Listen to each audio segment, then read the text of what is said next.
is Merlin Hernandez, and I am a junior here at Morehead State University. I am currently working on my double major in theater and integrated strategic communications. I am also one of the work studies here for the Little Company. Today I'm here to talk about Morehead State University's 2020 production of Treasure Island, where I played the role of Tom Morgan. We're also going to have an exclusive interview with Treasure Island's playwright, Vivian Snipes.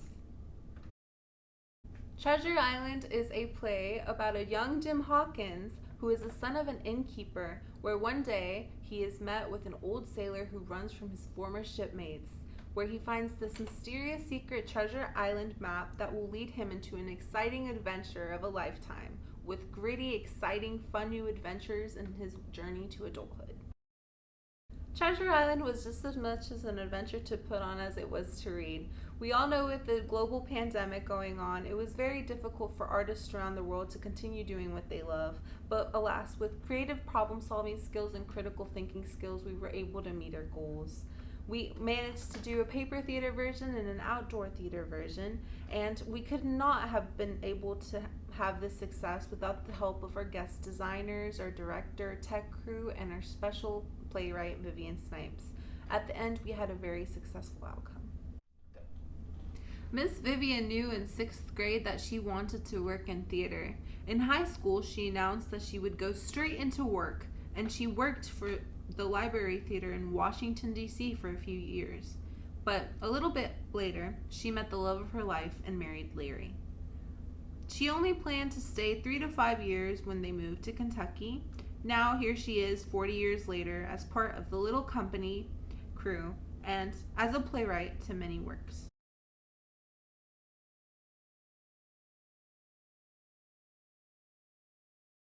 I am the artistic director at Lexington Children's Theater, and I started writing plays for them out of necessity, looking for small cast scripts with 3 or 4 people. I have some scripts that I began many years ago while I was in high school as an independent English project.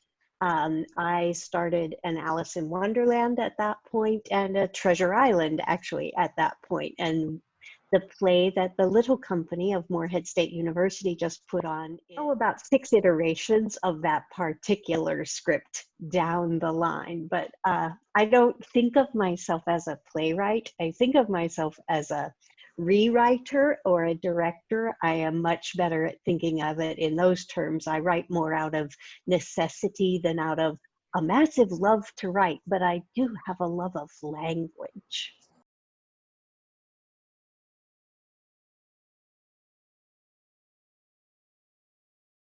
You need as much education as you can get. Elementary, middle, high school, the college level, or on into graduate programs, or through other writing centers in your area if you have those kinds of things available. You just need to start writing and write and write and write. The more that you work with language, the stronger you will find that your writing on the page becomes, especially as your vocabulary increases.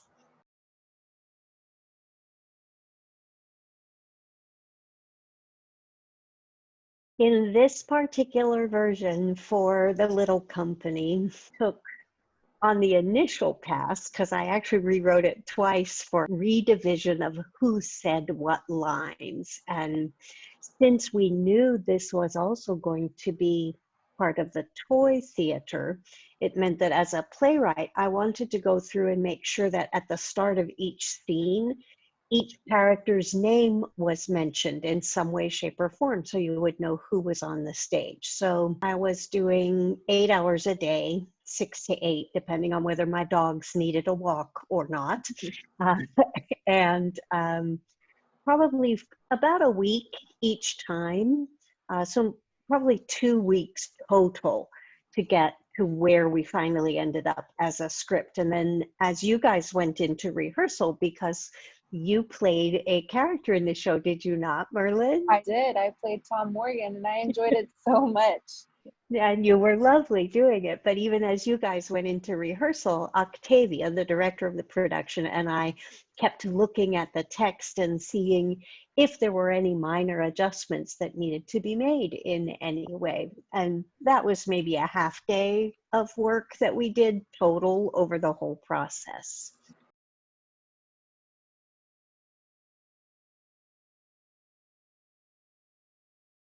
It's tricky it depends on the play that I am writing, how much time I put into it, and how the characters speak to me. Because I just finished writing last fall. I wrote The Princess and the Peas, and those characters literally spoke in my head. So I talked to text and basically wrote the play verbally and then went back and corrected and texted it. Balancing that, because I was, again, those days I'm probably working about 4 hours a day writing and 4 hours a day working in the office and doing all of the other things, and then finding time to spend here at home and have family and home life too. So finding the balance, because sometimes you'd write in the morning, or if I had office meetings in the morning, then I'd write in the afternoon block. And that usually, it took, boy, almost 3 to 4 months to initially get a draft that I truly liked and wanted to move forward with on Princess and the Peas. And I'm sure because the biggest write on Treasure Island would have been about 1991, 92. And I know I spent that much time, but it's about allowing processing time. So it's, you write a whole bunch and then you walk away from it. So it's an ongoing process, whether I'm in a meeting doing those thoughts or whether I'm walking the dogs or whatever it is I'm doing that's outside of work things.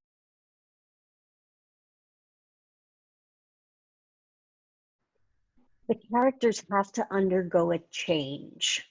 They need every character in the story, not just the central character, not the protagonist alone, not the antagonist alone. Every character needs to undergo a change and have a goal that they hope to achieve in the course of the story. And I always enjoy a good story that unfolds a little bit at a time. And so you keep learning more and more about the characters and their motivations as the story goes along.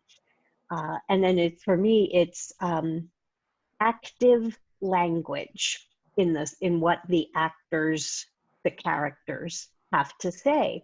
So as opposed to having a, oh, look, it's sunny outside, there has to be a reason why they go, look, it's sunny out, so there's an intent behind every piece of language that you put on the page.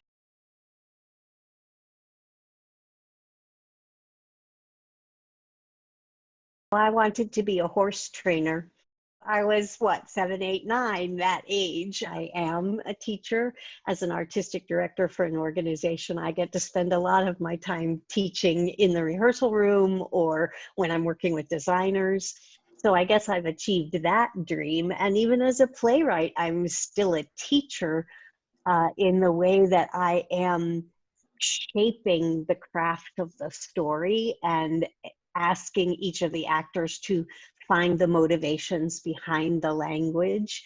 But I knew in about 6th grade, truthfully, that I wanted to become an actor and a performer and work in theater for young audiences, especially due to a 6th grade teacher who put on a play, and it opened a whole new world for me. And so thanks to Mr. Moss, I began pursuing more theatrical things, and playwriting sort of fell in my lap I forget what the first play I wrote for the theater was right now, but it was that thing about, we need this story. I think it was John Henry. And we need this story. And I went, oh, I love that story. Could I try and write one and see how that works, kind of a thing.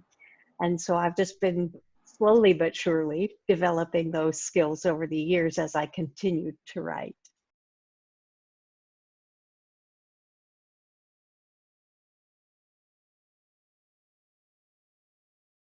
The purpose of the playwright is to imagine the story and then find a way to put that story on the page, the written word, just like when you read in a book, except it is done through dialogue and what each character says one after another.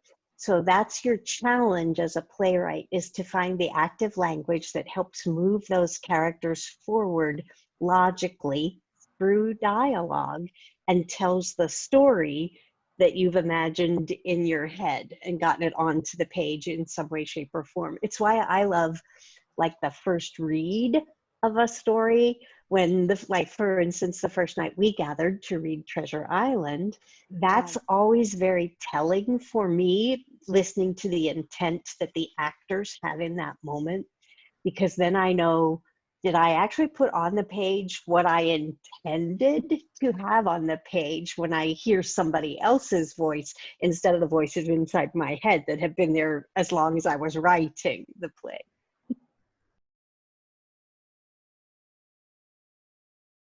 It is a true joy always to hear the play with the actors' voices, because they find new things in the language, the words on the page, things that I never might have realized were actually there, that are probably better than what my brain was thinking they would be. So it is always a joy to finally hear it in those voices and to hear the different pitches of the people and all of the things that they bring as actors to the production. Just sheer joy.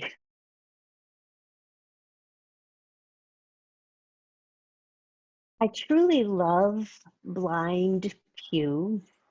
He is such a tragic character in so many ways because of his journey, because he was Flint's first mate. And by the time we meet him in the story, he has been a beggar on the street with no money, no home, no nothing. And he is so desperate to make himself a comfortable life. And he works at it, not in ways most of us would want to, through threats and killing, but I love his resilience in how he is always trying to find a new path along the way. I don't know, there's a lot that I love, because I love a lot of the little, what I call the minor pirates. Your role, Tom Morgan, is actually one of my favorites because he's the dissenting voice in the story. He's the one who's always undermining Long John Silver and going, hey, buddy, we should be doing this thing instead. Theatrical tension between Tom Morgan and Long John Silver, that's just joy on the page to watch it happen. So I think those two were probably two of my favorite characters, which is why when you invited me to do this, I was going, yes, I get to talk with Merlin.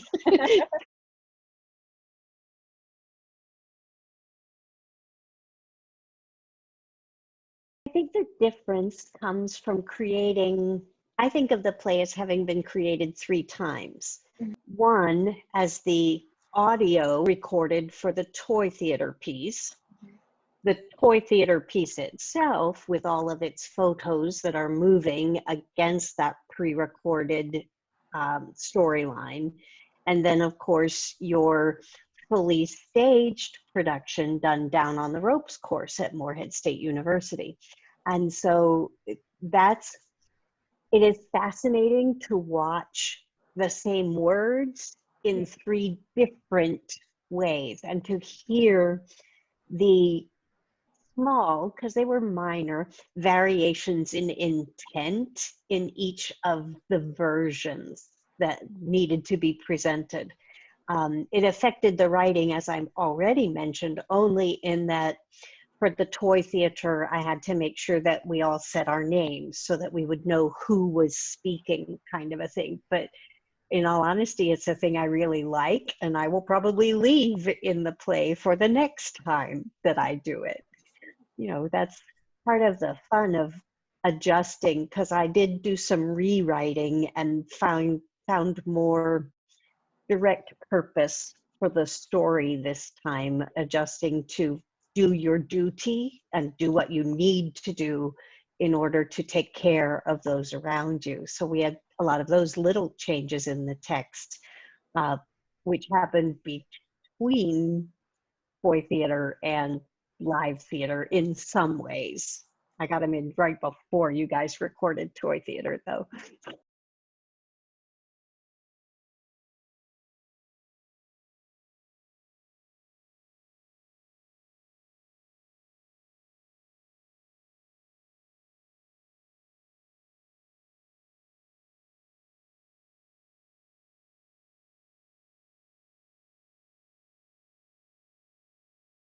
As a playwright, you have to think about the number of people that you're putting on stage at any given time and how necessary is it for them to be in a close proximity and for how long.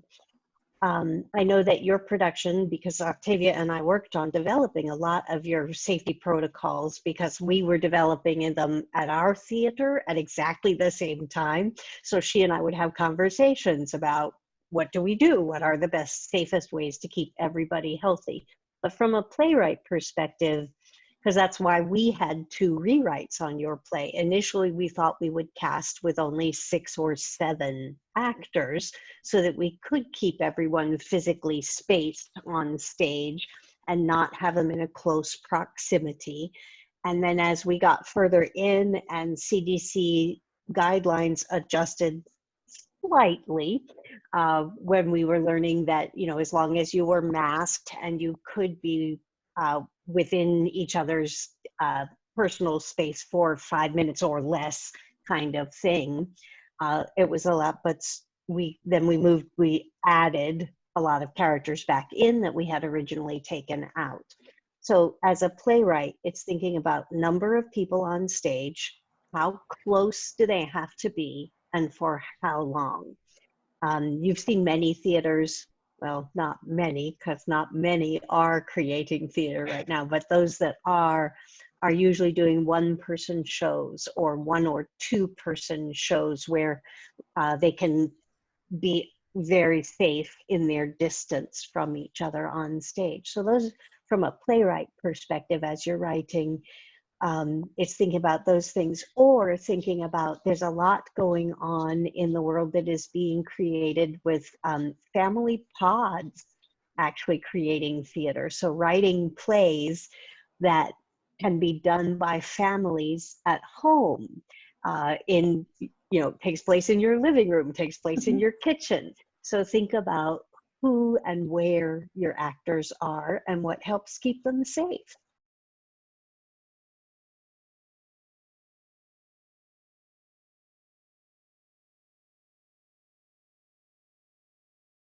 I think the only advice is if you have even the slightest interest in writing, start writing. Write anything. Just write repeatedly and then hand it to a friend and have that friend read it out loud to you and see how you feel about it, hearing it from someone else. Um, it is a very freeing thing to pour your heart onto a page and then later on go back and look at it and go, oh my gosh, I put that down there and look what it became. So I encourage you, whether you're writing prose, whether you're writing poems, whether you're writing plays, just write. On behalf of the Morehead State University's Theater and Dance Department and the Little Company, we would like to thank Vivian Snipes for her words of wisdom and her time. I hope you get to enjoy our paper theater version of our show.